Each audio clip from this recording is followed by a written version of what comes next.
হযরত হুদ আলাইহিস সালাম এর জীবনী কুরআন, হাদিস ও ইসলামী ইতিহাসের আলোকে বিস্তারিতভাবে তুলে ধরছি। জন্ম ও বংশপরিচয়। হযরত হুদ আলাইহিস সালাম ছিলেন হযরত নূহ আলাইহিস সালাম এর পরবর্তী নবীদের একজন। তিনি হযরত নূহ আলাইহিস সালাম এর বংশধর। কুরআনুল কারিমে তার নাম 7 বার উল্লেখ করা হয়েছে। কোন জাতির প্রতি প্রেরিত হয়েছিলেন? হযরত হুদ আলাইহিস সালামকে আল্লাহ প্রেরণ করেছিলেন আদ জাতির প্রতি। আদ জাতি ছিল ইয়ামান ও ওমান অঞ্চলের মধ্যে অবস্থিত আহকাফ মরুভূমিতে। এ জাতি ছিল অত্যন্ত শক্তিশালী, সুউচ্চ প্রাসাদ নির্মাতা, অহংকারী এবং আল্লাহর অবাধ্য। তারা মূর্তি পূজা করত, আল্লাহকে ভুলে গিয়ে ধন সম্পদ, শক্তি ও বিলাসে মগ্ন ছিল। দাওয়াত ও উপদেশ। হযরত হুদ আলাইহিস সালাম তাদের উদ্দেশ্যে বলেছিলেন, শিরক পরিহার করো, শুধু আল্লাহকে একমাত্র রব ও ইলাহ হিসেবে স্বীকার করো। কৃতজ্ঞ হও, আল্লাহ তোমাদের শক্তি, ধন সম্পদ, উদ্যান, পশুপালন ও উন্নত জীবন দিয়েছেন, তাই তার প্রতি কৃতজ্ঞতা প্রকাশ করো। অহংকার ত্যাগ করো, শক্তি ও সম্পদের অহংকারে অন্যায় করো না। শাস্তির ভয়ে প্রদর্শন, যদি তারা তাওহীদে ফিরে না আসে, তবে কঠিন আযাব নেমে আসবে। কিন্তু আদ জাতি তাকে মিথ্যাবাদী বলল এবং বলল, তুমি আমাদেরই একজন মানুষ, তোমাকে আমাদের উপর কোন শ্রেষ্ঠত্ব দেওয়া হয়নি। তারা তাকে উপহাস করত এবং বলতো, আমাদের পূর্বপুরুষরাও তোমার কথার মতো কিছু শুনেনি। আযাবের বর্ণনা।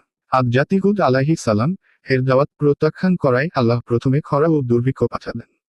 বহু বছর বৃষ্টি হয়নি, ফসল শুকিয়ে গেল। তখনও তারা হুদ আলাইহিস সালাম এর কথা মানেনি। অবশেষে আল্লাহ তাদের উপর পাঠালেন প্রচণ্ড ঝড় তুফান, রিহ সারসার। এ ঝড় 7 রাত ও 8 দিন ধরে অবিরাম চলল। ঝড় তাদেরকে উল্টে পাত করে ধ্বংস করে দিল, যেন তারা শুকনো খেজুর গাছের গোড়ার মতো পড়ে রইল।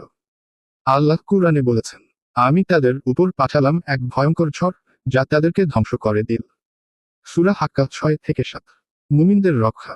হযরত হুদ আলাইহিস সালাম এবং যারা তার ওপর ঈমান এনেছিল তারা নিরাপদ স্থানে আশ্রয় নিয়েছিল। আল্লাহ তাদেরকে ঝড়ের আযাব থেকে রক্ষা করেছিলেন। ধ্বংস হয়ে গেল শুধু কাফির ও অবাধ্য লোকেরা। শিক্ষণীয় বিষয়। হযরত হুদ আলাইহিস সালাম এর জীবনী থেকে আমরা কয়েকটি বড় শিক্ষা পাই। তাওহীদে অটল থাকা, মূর্তি পূজা ও শিরক আল্লাহর কাছে সবচেয়ে বড় অপরাধ। শক্তি ও সম্পদের অহংকার। দুনিয়ার শক্তি, সম্পদ, প্রাসাদ কোন কিছুই আল্লাহর শাস্তি থেকে বাঁচাতে পারবে না। নবীদের অবাধ্যতা ধ্বংস ডেকে আনে, আল্লাহর প্রেরিত নবীদের অস্বীকার করলে আল্লাহর শাস্তি নেমে আসে। আল্লাহর প্রতি আস্থা, যারা নবীর অনুসারী হয়ে আল্লাহর উপর ভরসা করে, আল্লাহ তাদের সব সময় রক্ষা করেন। কুরআনে উল্লেখিত সূরাগুলো। হযরত হুদ আলাইহিস সালাম ও তার জাতির কাহিনী নিম্নলিখিত সূরাগুলোতে বর্ণিত হয়েছে। সূরা হুদ, সূরা আরাফ, সূরা মুমিনুন, সূরা হাক্কা, সূরা ফুসসিলাত।